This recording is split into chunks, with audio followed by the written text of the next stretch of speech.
mga kapatid nating may planong mamalengke ngayong araw at mamili ng gulay. Good news po!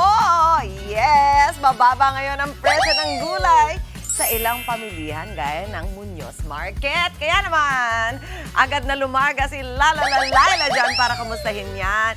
Laila, good morning. It's a good morning, isn't it? Dahil bumaba daw ang presyo ng gulay dyan.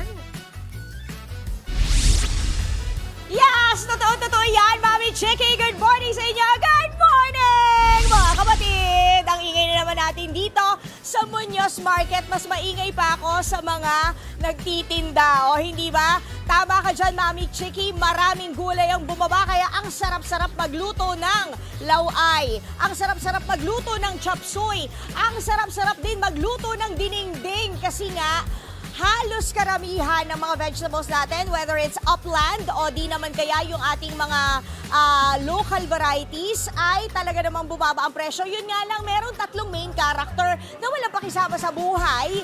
Ito yung cauliflower, kalabasa at bawang. Pero maliban dito sa tatlong kontrabida na to, bonggang-bongga at pak na pak naman ang presyuhan ng ating mga gulay dahil bumaba siya by 20 to 100 pesos per kilo. Kaya i-rundown na natin yan ng bonggang-bongga. Simulan na po natin sa talong. Dati 160 pesos yan. By half yan ha. Ngayon, 80 to 100 pesos na yan kada kilo. Pagdating naman sa kalabasa, 50 pesos pa rin yan. Ang ampalaya naman ay 180 pesos noong Disyembre. Ngayon, 160 pesos na lang yan. Bumaba by 20 pesos. Ang kamatis, ayan, ako mukhang mapaparami tayo ng sarsyado ngayon dahil bumaba siya ng around mga 60 pesos to 40 pesos dahil nga dati 100 to 120 pesos yan. Ngayon, 60 pesos na lang yan kada kilo. Ang okra, nako, ang sarap din yan igisa. Bumaba by 100 pesos, 150 pesos na lang siya kada kilo ngayon mula sa dating 250 pesos kada kilo. Ang siling haba, naku, magsigang tayo. Tsaka yung dynamite, di ba, with cheese. Dati 300 pesos yan per kilo. Ngayon, 200 pesos yan kada kilo. Pagdating naman po sa bawang, same. 140 pesos yan kada kilo. Ang sibuyas naman, 140 pesos yan kada kilo ngayon versus noong Disyembre na nasa 240 hanggang 300 pesos kada kilo. At ang repolyo, bumaba din po yan dahil 80 pesos na lang yan kada kilo mula sa dating 120 pesos kada kilo. Pagdating naman sa sayote, naku, ang sarap niyan. Isama sa tinola o kaya naman igisa lang. 60 pesos po yan kada kilo mula sa dating 100 pesos kada kilo. Ang carrots naman, bumaba rin by 20 pesos, 100 pesos na lang yan kada kilo. Ang cauliflower, ito yung sinabi siya, walang pakisama. Ayaw man lang magbaba kahit 5 pesos. 150 pesos po siya kada kilo. At ang patatas, huy, makakapag-mashed potato na tayo ngayon mga kapatid kasi nga, down by 20 pesos yan kada kilo, 100 pesos na lang yan kada kilo ngayon. So, tanungin natin kung bakit mababa ang presyuhan ng gulay ngayon. Kausapin natin si Mother Del Ceciliano, ang may-ari ng gulay na ito. Good morning, Tita Del! Maganda ka pa sa umaga. Ay, ikaw ang mas maganda. At saka ang ganda ng smile mo, Tita Del. Tita Del, bakit bumaba ang presyo ng ating mga gulay? Marami po tayong supply, madam. Maraming supply kahit may frost, hindi affected? Hindi naman po. Marami.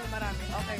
Marami po supply. So, pag mababang kuha namin, mababa rin ang benta namin. Siyempre, okay. Pero ang tanong, mas marami po ba ang buibili na ng gulay ngayon kumpara dati? Yes, ma'am. Kasi mura eh. Kaya nila, ma-afford nila eh. So, kamusta ka? Kamusta ang benta mo? Maganda. Singkanda nung kausap ko. Ay, paldong-paldo, hindi ba? Thank you so much.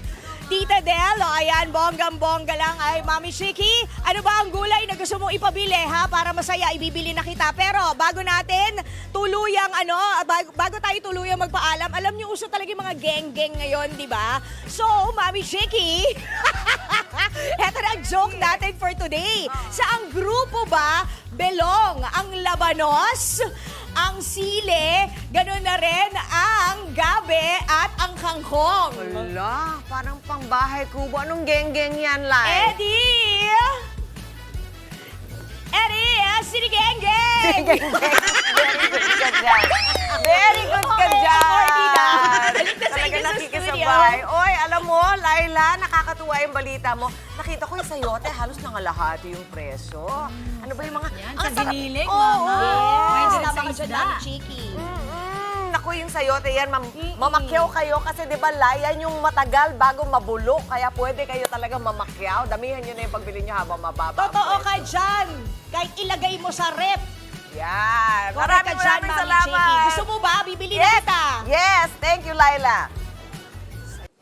Mga kapatid, Dimples Romana po, maging maalam at may pakialam sa mga napapanahong issue at headlines. Mag-follow na po at subscribe na sa social media pages ng News 5.